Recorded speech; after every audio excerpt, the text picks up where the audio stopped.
45 દિવસીય મહાકુંભ પૂર્ણ થયો અને આ નિમિત્તે પીએમ નરેન્દ્ર મોદીએ એક આર્ટિકલ લખ્યું છે। હું જાણું છું કે આટલી મોટી ઇવેન્ટનું આયોજન કરવું સહેલું ન હતું। હું માતા ગંગાને પ્રાર્થના કરું છું, માતા યમુના, માતા સરસ્વતી, હે માતા, અમારી પૂજામાં કંઈ પણ કમી હોય તો મને ક્ષમા કરો। જનતા જનાર્દન જે મારા માટે ભગવાનનું સ્વરૂપ છે, જો આપણે ભક્તોની સેવા કરવામાં કમી પડી હોય તો હું જનતા જનાર્દનની પણ માફી માંગુ છું। તેમણે ટાંક્યું કે મહાકુંભ સંપન્ન થયો, એકતાનો મહાન યજ્ઞ પૂરો થયો। એક સમયે પ્રયાગરાજમાં એકતાના મહાકુંભમાં 45 દિવસના ઉત્સવ માટે 140 કરોડ દેશવાસીઓની શ્રદ્ધા જે રીતે એકઠી થઈ તે અભિભૂત કરે છે। મહાકુંભની પૂર્ણાહુતિ બાદ મારા મનમાં જે વિચારો આવ્યા હતા તેને મેં લખવાનો પ્રયાસ કર્યો છે। મહાકુંભ પૂરો થયો, એકતાનો મહાન યજ્ઞ પૂરો થયો। જ્યારે કોઈ રાષ્ટ્રની ચેતના જાગે છે, જ્યારે તે સેંકડો વર્ષોની ગુલામીની માનસિકતાના તમામ બંધનોને તોડીને નવી ચેતના સાથે હવામાં શ્વાસ લેવાનું શરૂ કરે છે, ત્યારે 13 જાન્યુઆરીથી પ્રયાગરાજમાં એકતાના મહાકુંભમાં જોયું હતું તેવું જ દ્રશ્ય જોવા મળે છે।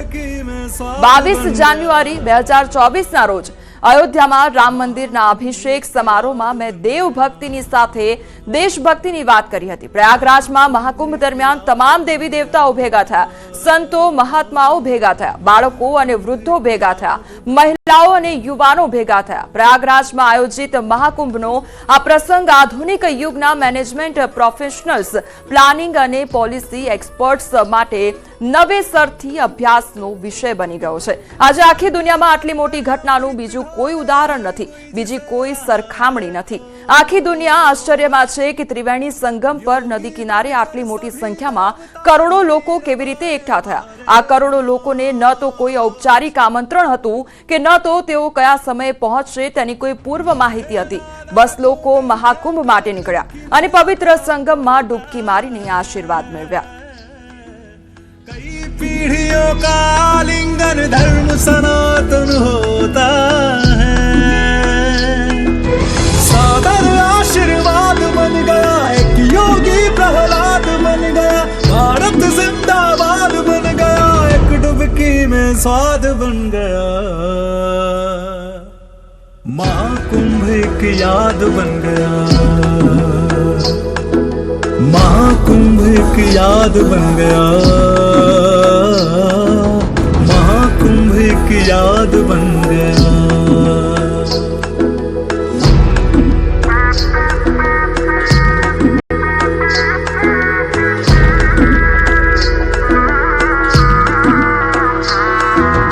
ऊंच नीच का भेद मिट गया, प्रेम पुण्य आधार बना, सत्य सनातन की वसुधा पे विश्व एक परिवार बना,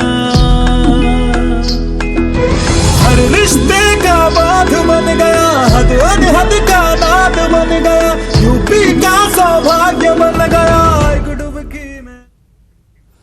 ભેળસેળિયા તત્વો બેફામ અને 4000 કિલો ઘીનો જથ્થો સીલ કરવામાં આવ્યો। ઉત્તર ગુજરાતમાં ભેળસેળિયાઓ બેફામ બની ગયા છે। હવે ડીસા અને પાલનપુરથી શંકાસ્પદ ઘીનો જથ્થો ઝડપાયો છે।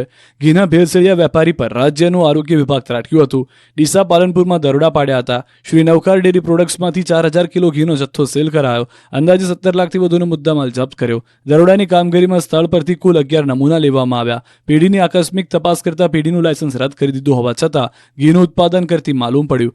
આથી પેઢીની તપાસ કરતા અને પેઢીના જવાબદાર સંજય કુમાર મહેસુરિયાની પૂછપરછ કરતા ઘીમાં સોયાબીન અને ઇન્ટર એસિડેટરી ફાઇબર્ડ વેજીટેબલ ફેટની ભેળસેળની શંકા હતી। ઘીની અલગ અલગ બ્રાન્ડના નમૂના લેવામાં આવ્યા। ભેળસેળયુક્ત ઘીનો જથ્થો રાત્રે બનાવી તેને તહેવાર દરમિયાન રાજસ્થાન વેચવા માટે જવાનો હતો।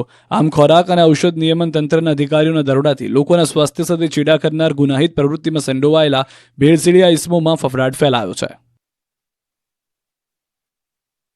આટલું જ। વધુ સમાચાર માટે આપ જોતા રહો ન્યૂઝ 18 ગુજરાતી। નમસ્કાર।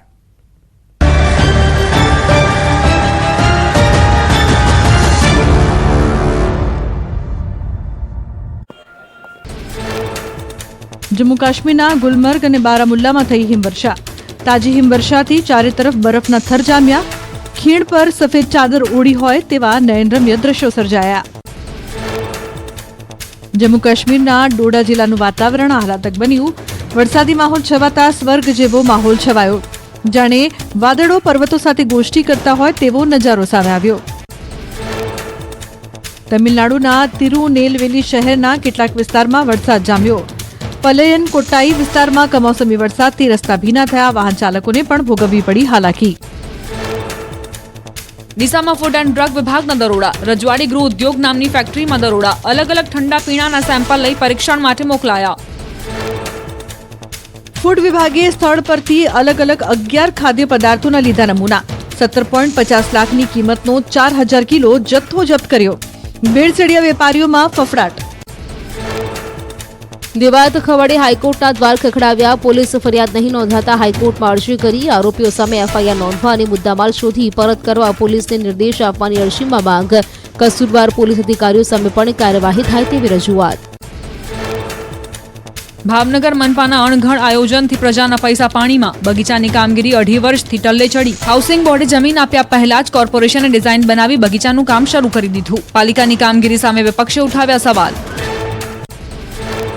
અમદાવાદમાં નગરદેવી ભદ્રકાળી માતાની યાત્રાનો પ્રારંભ. 614 વર્ષ પછી પ્રથમવાર નગરદેવી નગરચર્યાએ નીકળ્યા. વાહનો અને હાથમાં ધજા સાથે ભક્તો જોડાયા. મેયર પ્રતિભા જૈને રથનું પ્રસ્થાન કરાવ્યું.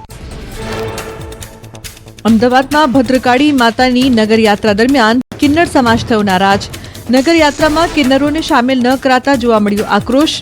નગરયાત્રા નીકળે તે પહેલા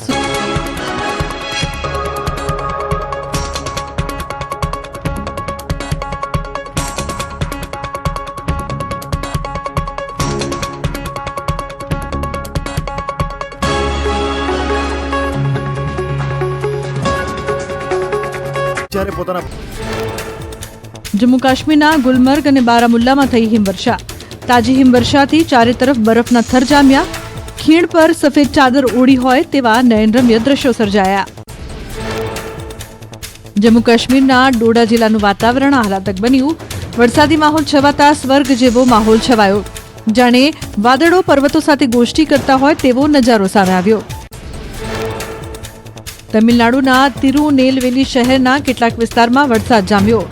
પલયન કોટ્ટાઈ વિસ્તારમાં કમોસમી વરસાદથી રસ્તા ભીના થયા. વાહન ચાલકોને પણ ભોગવવી પડી હાલાકી. ડીસામાં ફૂડ એન્ડ ડ્રગ વિભાગના દરોડા. રજવાડી ગૃહ ઉદ્યોગ નામની ફેક્ટરીમાં દરોડા. અલગ અલગ ઠંડા પીણાના સેમ્પલ લઈ પરીક્ષણ માટે મોકલાયા. ફૂડ વિભાગે સ્થળ પરથી અલગ અલગ 11 ખાદ્ય પદાર્થોના લીધા નમૂના. 17.50 લાખની કિંમતનો 4000 કિલો જથ્થો જપ્ત કર્યો. ભેળસેળિયા વેપારીઓમાં ફફડાટ. દેવાયત ખવડે હાઈકોર્ટના દ્વાર ખખડાવ્યા. પોલીસ ફરિયાદ નહીં નોંધાતા હાઈકોર્ટમાં અરજી કરી. આરોપીઓ સામે એફઆઈઆર નોંધવા અને મુદ્દામાલ શોધી પરત કરવા પોલીસને નિર્દેશ આપવાની અરજીમાં માંગ. કસૂરવાર પોલીસ અધિકારીઓ સામે પણ કાર્યવાહી થાય તેવી રજૂઆત. ભાવનગર મનપાના અણઘડ આયોજનથી પ્રજાના પૈસા પાણીમાં. બગીચાની કામગીરી 2.5 વર્ષથી ટલ્લે ચડી. હાઉસિંગ બોર્ડે જમીન આપ્યા પહેલા જ કોર્પોરેશને ડિઝાઇન બનાવી બગીચાનું કામ શરૂ કરી દીધું. પાલિકાની કામગીરી સામે વિપક્ષે ઉઠાવ્યા સવાલ.